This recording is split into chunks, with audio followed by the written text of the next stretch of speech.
Welcome back to the channel, everybody. I'm going to take a few minutes today and discuss a question that I seen on one of the backyard chicken groups the other day on Facebook. And it's a question that often comes up from time to time, and it's actually a legitimate question. But it's one of those questions nobody has a definite answer for, and I'm going to explain why here in a few minutes. But first, let's take a look at the question. The question was, how high does a fence need to be to keep a chicken from flying over it? And long story short, it depends on the breed of the chicken. As you all know, we use an electrified poultry fence, as you see behind me. It actually needs a little attention right now, but I'm not worried about it because it's getting moved tomorrow, so I ain't that too worried about it. But if you guys notice in the videos we've had in the past, we've had issues with chickens getting out of the fence and coming in the yard, messing up our porch, and how about had a meltdown about it one day. I got so tired of it that we got rid of a lot of our chickens just because I just got tired of, you know, having a messy porch because of them. Clean story short. But, and it does come aggravating when you're trying to contain an animal and they keep getting out. And so what we have learned is it really depends on the breed of the animal. If you have a heavier bird, such as, say, a buff Orpington or maybe even some of the barred rocks or whatever, they don't tend to go over the fence as much, especially once they're older and they're heavier. Now, we have seen in the past where like the younger buff Orpingtons would go over it while they're still on the smaller side. And one of the things you have to do in that case is clip their wings a little bit, which I'm pretty sure we showed that in a previous video. However, you know, that's still not foolproof. But one of the issues we've had is like some of our lighter birds we've had, like those that are either leghorns or have a lot of leghorn within their DNA, or they're real flighty. Even some of our Americanas we had, such a flighty bird, they could go over fences that are over 6 feet high. We've had Americanas, we've come out, had Americanas sitting 12, 14 feet up in a tree and roost in the middle of the night, and no idea how to take care of the situation. And even clipping wings, we've had leghorns going over the fence, over our poultry fence with clipped wings. So it really comes down to to the breeds. If you got the heavier breeds, you can get away with a fence like what we have here. That's it's 48 inches high, and it does fairly well. And where it's electrified, it keeps the ground moving predators out. Of course, you know, you still have issues with the hawks and stuff.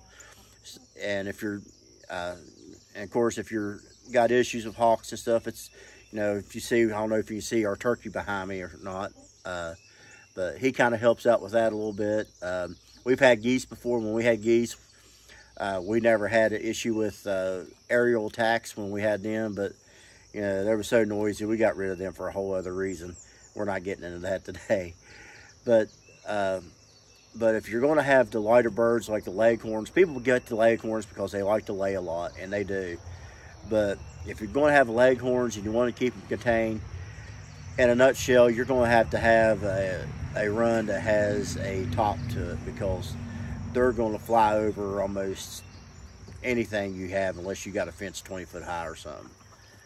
But so with that being said, that is the answer to that question. Depends on the breeds of birds. So like I've said in previous videos before, when you buy your chickens, you need to get an idea of what you want to do with that chicken. Or am I wanting to free range it?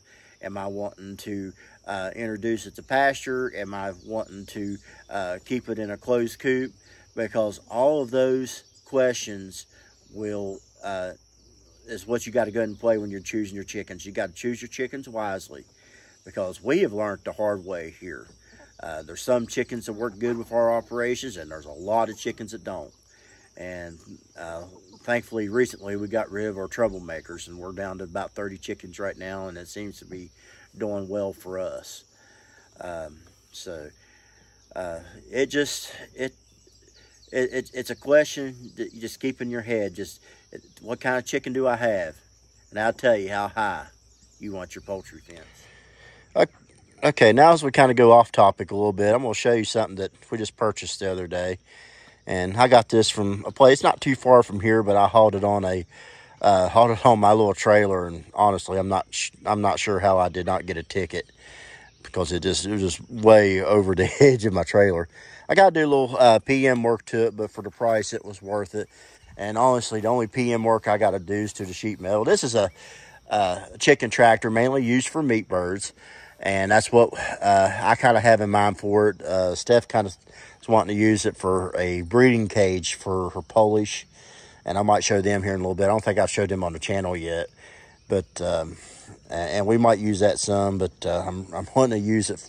I'm wanting to raise another batch of meat birds for the year's over with, and I don't think I'm going to use this with it.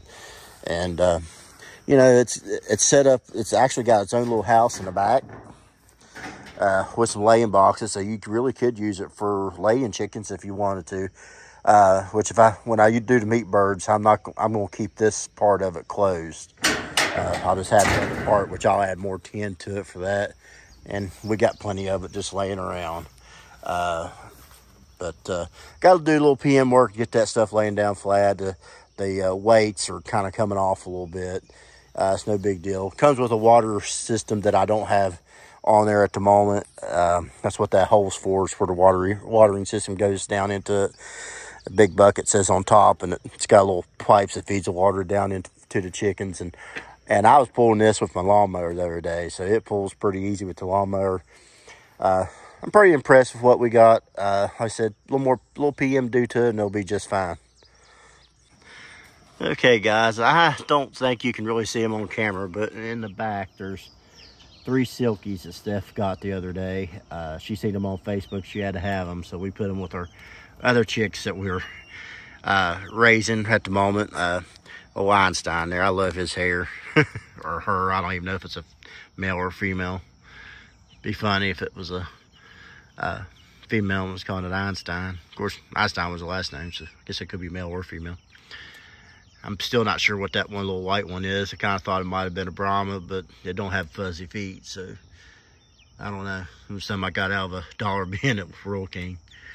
But the little silkies back here, she got from a breeder about an hour from here. Let me try to get a better picture of them. And I went to the other side of the cage and they ran to the other side. They're a little bit shy of me, I guess. They're probably more, Steph takes care of them. But yeah, they're kind of cute. We're kind of thinking about breeding them with the Polish, if we can get a rooster out of one of them, or even the Polish is a rooster. What do y'all think they would look like? Think they'd be cute?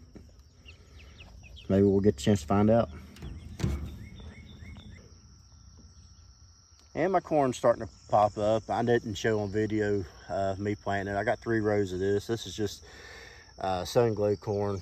Most people realize it's just a 60-day corn. It's don't grow very tall. Usually stalks get about 4 foot tall, and you know the ears don't get real big. But usually it's a fairly good tasting corn though, even though the size don't get very big. But so hopefully here in about 2 months I'll have me some have me a little mess of corn.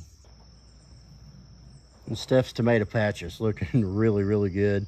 Over to the right we got our heirloom variety of our purple Cherokee, and over to the left is her it's kind of Aroma style. I think called Mariana, ain't they, Steph? Yeah. And they're all doing really well. Okay, so that's it for today's video. I hope it was informative for you guys. I know it was a short video, but yeah, sometimes short and sweet's best. But for those of you who are interested in a poultry system fence like we have behind us, I'll put a link in the description below the video where it'll take you right to an Amazon link that will take you right to a fence just like the one we have behind us, where you can order straight off Amazon. And if you order through that link, this channel will get a small commission for that sale. It don't cost you any more, but it helps us out a lot. So I appreciate it. Oh, and one more thing before I forget.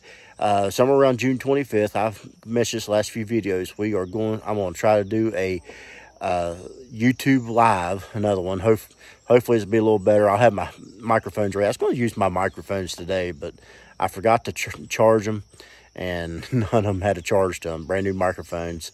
So hopefully we'll get to play with them a little bit more. And I got a new video camera I'm hoping to get a chance to play with here as soon as I get me an SD card for them. But again, around June 25th, we're going to try to do a YouTube live celebrating our 1 year anniversary right here on YouTube. So stick around for that. Try to keep an eye out for that and try to join us live. I don't know if it's going to be on the 25th or not. It'll be somewhere close to that. So we're going to try to work on that. So anyways, I got nothing else for you. So yeah, guys, take it easy and bye-bye.